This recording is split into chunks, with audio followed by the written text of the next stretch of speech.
नमस्कार दोस्तों, जो समय को गंवाता है वही पीछे रह जाता है। आलसी मत बनो। सुनते हैं यह कहानी। गांव के किनारे एक सुंदर तालाब था। वहाँ कई मेंढक रहते थे। तालाब का पानी साफ था, लहरों पर सूरज की किरणें चमकती थीं और चारों ओर हरियाली फैली हुई थी। लेकिन इस तालाब में एक मेंढक था, मोहन। मोहन अपने दोस्तों की तरह तेज कूदने और मस्ती करने के बजाय हमेशा आलस में रहता था। वह कहता, कल कर लूंगा, और फिर पूरे दिन धूप में बैठकर सोता रहता। दूसरे मेंढक रोज सुबह तालाब की छोटी छोटी मेहनत करते, पानी में मछलियां पकड़ते, नए जलीय पौधे खोजते, तालाब की साफ सफाई में हाथ बंटाते। लेकिन मोहन हमेशा कहता, इतना मेहनत क्यों करूं, कल देख लेंगे। एक दिन तालाब में खबर फैली, गांव के किसान तालाब को सुखाने की योजना बना रहे हैं। वे तालाब का पानी खेतों में इस्तेमाल करेंगे। सारे मेंढक घबरा गए, क्योंकि तालाब उनके जीवन का मुख्य स्रोत था। मोहन ने भी सुना, लेकिन उसने सोचा, अरे कुछ तो होगा, क्यों परेशान होना, और सो गया। लेकिन अगले दिन सच्चाई सामने आई। तालाब का पानी तेजी से कम होने लगा। जो मेंढक मेहनती थे, उन्होंने पानी में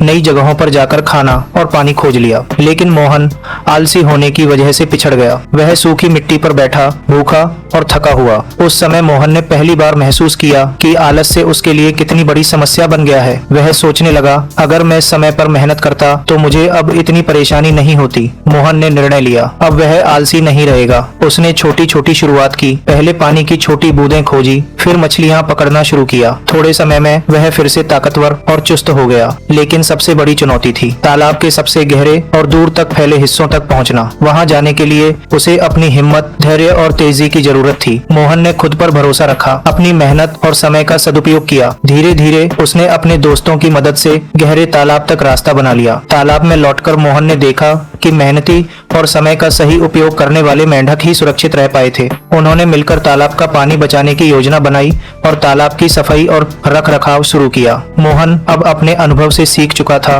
कि आलस से कितनी बड़ी बाधा बन सकता है। समय के साथ मोहन तालाब का सबसे तेज और बुद्धिमान मेंढक बन गया। वह अब दूसरों को प्रेरित करता, आलसी मत बनो, हर दिन कुछ नया सीखो, मेहनत करो, समय की कीमत समझो। जो समय का सदुपयोग करते हैं वही जीवन में सफल होते हैं। मोहन की कहानी पूरे तालाब में फैल गई। नए छोटे मेंढक अब उसे देखकर सीखते, आलस्य छोड़ो, मेहनत अपनाओ और समय को व्यर्थ न गवाओ। मोहन की मेहनत और आत्मविश्वास ने सिर्फ उसे ही नहीं बल्कि पूरे तालाब की किस्मत बदल दी। आलस जीवन में सबसे बड़ा दुश्मन है। समय की कीमत समझो और हर दिन मेहनत करो। सही प्रयास और धैर्य से कठिन समय में भी सफलता मिलती है। यह कहानी आपको कैसी लगी, कमेंट में जरूर बताएं। और ऐसे ही हौसला बढ़ाने वाली मोटिवेशनल कहानियां सुनने के लिए हमारा channel motivational story by SK अभी सब्सक्राइब करें और अपने दोस्तों के साथ शेयर करें।